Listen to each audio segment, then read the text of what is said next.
Police भरती करणारे सर्व विद्यार्थी मित्र जे काही सातारा येथे मुख्यमंत्र्यांचं निवास आहे दरे येथे, तर त्या दरे या गावी सर्व पोलीस भरती विद्यार्थी जे काही सर्व मुद्दे आहेत ते मुद्दे मांडण्यासाठी वयवाढीचा असू द्या किंवा इतर SCBCचा दाखले भेटलेले नाहीत, त्यांना फॉर्म भरता आले नाहीत, अशा बऱ्याच मुद्द्यासहित जे काही पोलीस भरती करणारे विद्यार्थी आहेत ते सध्या दरे या गावी गेलेले आहेत. आणि बघा मित्रांनो, आता जे काही हालचाली आहेत ते या 7 जून नंतरच कळतील.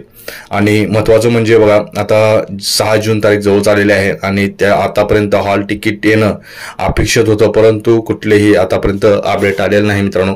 त्या कारणाने पोलीस भरती ही बहुतेक पुढे जाऊ शकते आणि याच्या पुढील आपण आपल्या चॅनलवरती अपडेट देणार आहोत. त्या अगोदर आपल्या चॅनलवरती नवीन असाल तर चॅनल सबस्क्राईब करून घ्या आणि जो काही विद्यार्थी आहेत त्यांचं म्हणणं तुम्ही ऐकून घ्या आणि ते नेमकं मुद्दा घेऊन कुठला गेलेले आहेत मुख्यमंत्र्यांच्या निवासस्थानी, तर तोही व्हिडिओ पूर्ण बघा.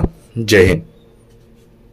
खरं तर पोलीस भरती संदर्भात अनेक अडचणी आहेत आणि हे सर्व जे उमेदवार आहेत ते आज मुख्यमंत्री एकनाथ शिंदे यांना भेटण्यासाठी दरे या ठिकाणी आलेले आहेत. काय नक्की अडचण घेऊन तुम्ही आलेले आहेत? सर, माझं नाव संदीप गोवले, मी पुणे जिल्ह्यातून आलेलो आहे. बरेच मुलं आपले महाराष्ट्रातनं जिल्ह्यातून आलेले आहेत. सर, आमचा विषय असा आहे की 3 मार्च 2023 रोजी पोलीस भरतीच्या संदर्भात जो सामान्य प्रशासनाचा GR निघाला त्याला मुदतवाढ देऊन 31 मार्च 2023पर्यंत 31 डिसेंबर 2023पर्यंत गेला.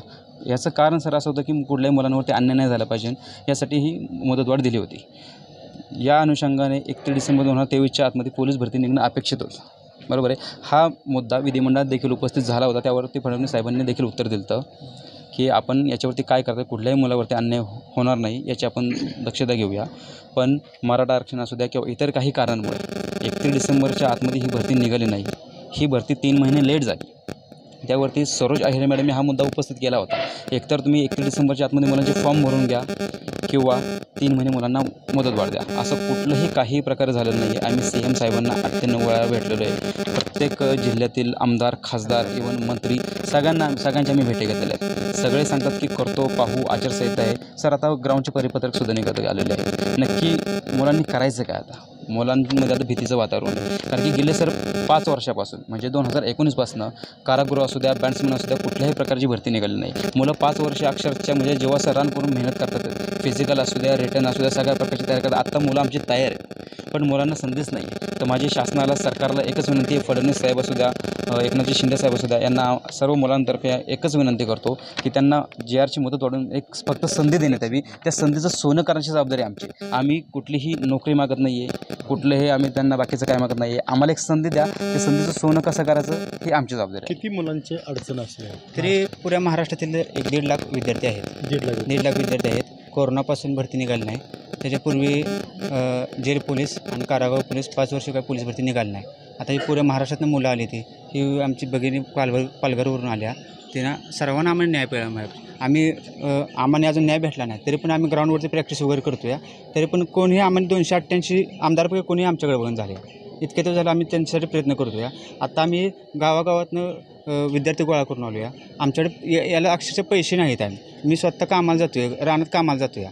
आता एज बार होऊनसुद्धा आम्ही ह्याची वाट बघायची, मग कोण आम्हाला न्याय कोण आम्हाला देणार? दिदी, कुठून तुम्ही आले? आणि मी पालघरमधून आले. खरं तर ही भरती 22-23 मधली आहे आणि ही भरती जर डिसेंबरच्या आत काढली असती किंवा डिसेंबरमध्ये काढली असती तर आमच्यावर ही वेळच आली नसती. पण ही 3 मार्चला काढलेली आहे, त्यामुळे आमच्यावर ही वेळ आलेली आहे. तर आम्हाला नक्कीच न्याय द्यावा. आणि बॅट्समन, जेल पोलीस ह्या जागा 5 वर्ष निघाल्या नव्हत्या, आत्ता निघाल्यात.